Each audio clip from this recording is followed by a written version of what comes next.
सबको जय यीशु की। प्रभु यीशु क्रिस्त में प्यारे भाइयों बहनों, नवजीवन का संदेश इस शीर्षक के अंतर्गत प्रतिदिन का ईश्वर का जीवंत वचनों को सुनने के लिए, समझने के लिए, उन वचनों को ग्रहण करते हुए उन वचनों के अनुसार जीवन बिताने की शक्ति, सामर्थ्य, कृपा, अनुग्रह मांगते हुए एक सुंदर आदर्श क्रिस्तीय जीवन बिताने की विशेष कृपा मांगने के लिए मैं आप सभी लोगों का हार्दिक स्वागत करता हूं।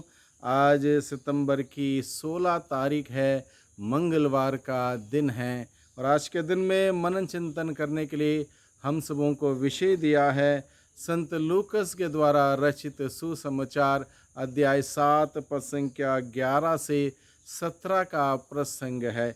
इस प्रसंग में मुख्य रूप से हम लोग देखते हैं प्रभु यीशु मसीह नईम नगर जाते हैं। वहाँ पर एक विधवा का एकलौता बेटा जो मर गया था और उसको दफन विधि के लिए जब लोग ले जा रहे थे, प्रभु को उस एकलौते बेटे की विधवा को देखकर प्रभु को तरस हो आया और प्रभु ने उस स्त्री से कहा, रो मत, ढारस रखो।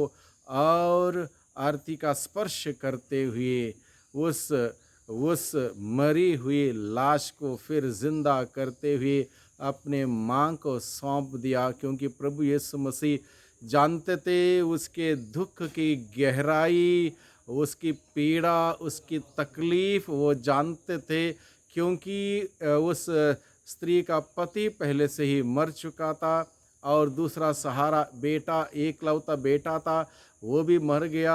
यानी कि ऐसी अवस्था में कितनी गहरी पीड़ा, दुख, दर्द एक व्यक्ति अनुभव कर सकता है, प्रभु यीशु मसीह जानते थे।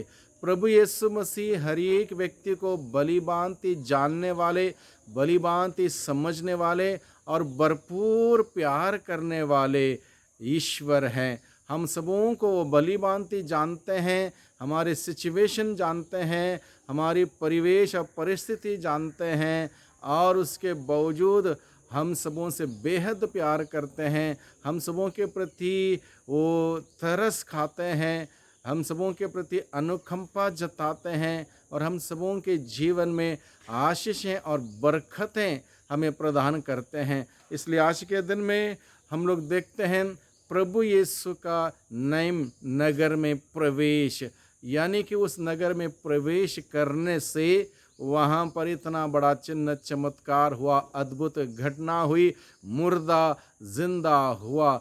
यानी कि आज के दिन में हम सबों के जीवन में, हम सबों के परिवारों में यीशु का प्रवेश होना बहुत ही ज़रूरी है और यीशु का प्रवेश होने के लिए हमें उसकी तैयारी करनी है। हमें प्रभु से विनती करना है, प्रभु से प्रार्थना करना है, प्रभु पर भरोसा रखना है, प्रभु पर विश्वास करना है और हमारे जीवन में प्रभु का प्रवेश होगा, हमारे घरों में प्रभु का प्रवेश होगा, हमारी परिवेश बदल जाएगा, व्यक्तिगत और पारिवारिक परिवेश बदल जाएगा। जहाँ यीशु आएंगे, यीशु का प्रवेश होगा, वहाँ पर जीवन ही जीवन होगा, वहाँ पर कुछ भी मुर्दा नहीं होगा। हो सकता है हम सबों के जीवन में बहुत बहुत कुछ मर गया होगा, एक दूसरे के लिए प्यार, एक दूसरे के लिए मोहब्बत, क्षमा देने की बात, ऐसे बहुत सारी चीज़ें हमारे जीवन में मर गई होंगी।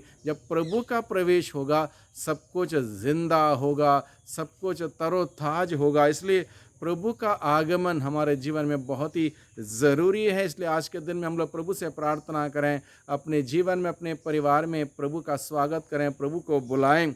हमारे जीवन में भी यीशु का प्रवेश अति आवश्यक है। लोग एक मुर्दे को ले जा रहे थे। आज बहुत कुछ हमारे जीवन में हो सकता है जो मर गया हो, जो निर्जीव हो गया हो।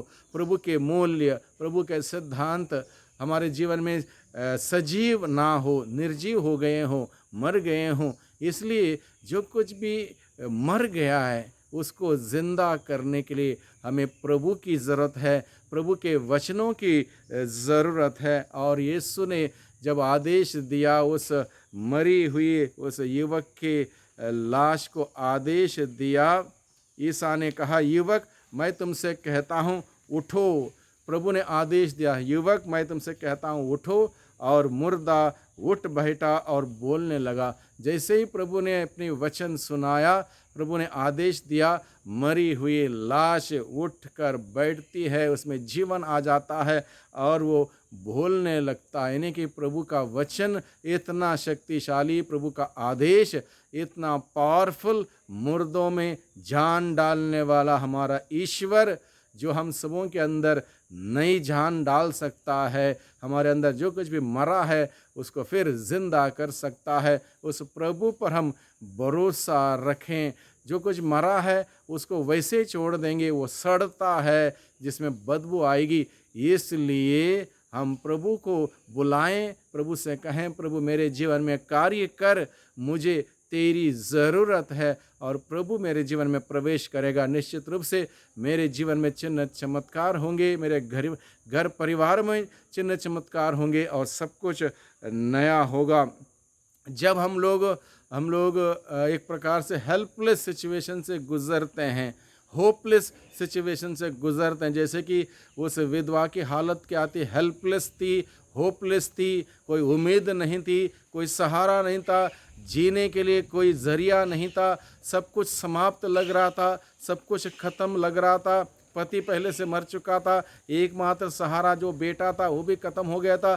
सिचुएशन निश्चित रूप से निराशजनक थी।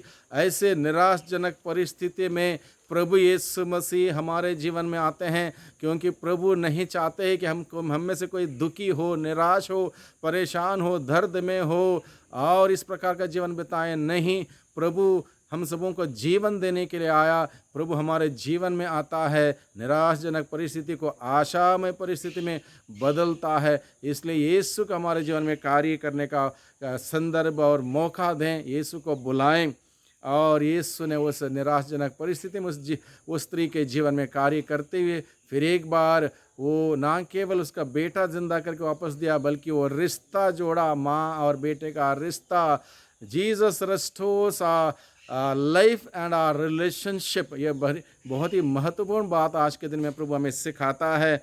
Jesus has the power over death, यानी कि प्रभु यीशु का अधिकार मृत्यु पर है। प्रभु ने मृत्यु को हराया, इसलिए प्रभु का अधिकार है मृत्यु पर भी प्रभु का अधिकार है। इसलिए हम प्रभु के हाथों में समर्पित करें हमारा जीवन, ताकि हमारे अंदर जीवन हमेशा पनपता रहे, जीवन उमड़ता रहे और हम दूसरों को जीवन देने वाले बने। शब्दों के द्वारा, कार्यों के द्वारा, व्यवहार के द्वारा दूसरों को जीवन देने वाले बने।